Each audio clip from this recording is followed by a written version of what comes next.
Hello friends, we all know that the free flow of ideas and information is very important for a democracy to flourish.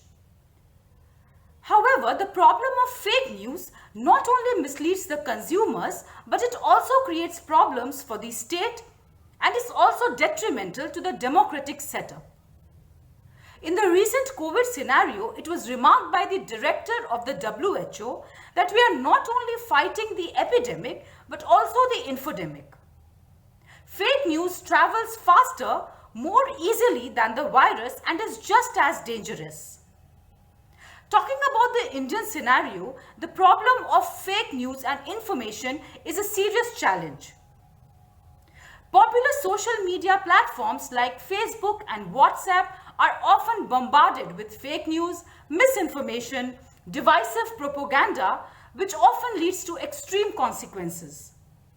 While it is very important to curb online manipulation, surreptitious methods to distort the reality, and all sort of falsehood, at the same time, we have to see that there is no clampdown on our freedom of speech by the public authorities in the garb of fake news.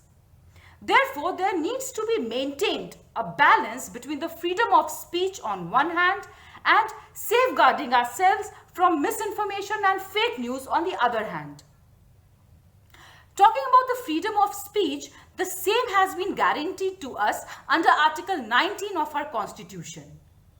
However, the freedom of speech and expression is subject to reasonable restrictions in the interest of integrity and sovereignty of India and security of the state, public order, decency and morality. In the year 2015, in the case of Shreya Singhal versus Union of India, the Honorable Supreme Court, while testing the scope of reasonable restriction, struck down the validity of Section 66A of the Information Technology Act 2000. It was observed by the Honorable Supreme Court that dissemination of information by computer or communication device so as to cause insult, annoyance or inconvenience does not fall within the exception to the exercise of right of freedom of speech and expression. It was also observed by the Honorable Court that the offences defined under the section are very open-ended and kind of undefined.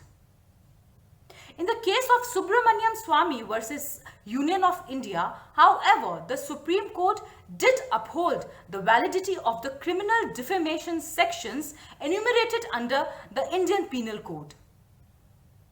Talking of the problem of fake news, there is no specific law which deals the problem of fake news in a wholesome manner.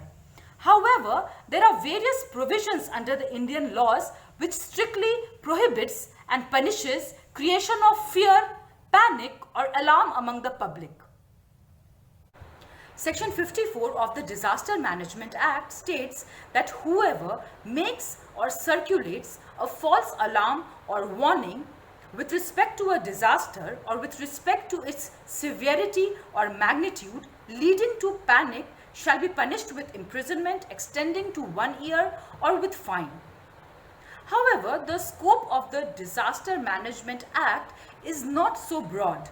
It is very specific to epidemics and disaster, and the ambit of fake news is very wide. Hence, we have Section 5051 of the Indian Penal Code.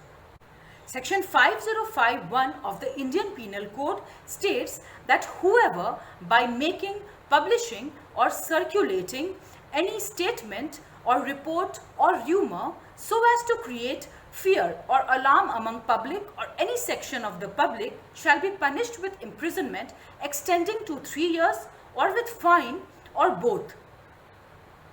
Then there is Section 66D of the Information Technology Act 2000, which states that whoever uses a computer resource or a communication device to cheat by personating shall be punished with imprisonment extending to 3 years and shall also be liable to pay fine extending up to 1 lakh rupees.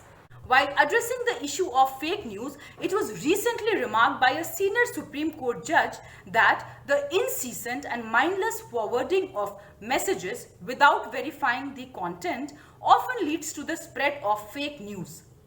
Such news also assumes religious and racial overtones at times. The Honorable Judge made a strong case for individual discretion and responsibility before sharing such messages. The Honorable Judge remarked that any kind of regulation on social media would impinge upon the right to privacy and the right to freedom of speech and expression. Hence, the struggle is to regulate the social media without hampering the freedom of speech and expression. And hence, it becomes everyone's responsibility to verify the content before it is being sent. Besides all this, recently a petition was filed before the Honorable Supreme Court seeking a direction to the central government to devise a mechanism to keep a check on the spread of fake news and instigative messages being circulated online. It was stated in the petition that in the absence of any mechanism or law in order to check the online content, the social media platforms are being used by various players for activities which are detrimental and against the spirit of the Union of India. So friends, that was a legal update on the issue of fake news in India in a nutshell. For more details and personalized queries, you can please contact me on my email ID, which is singrishika9@gmail.com. So see you again with a fresh video. Till then, bye and take care.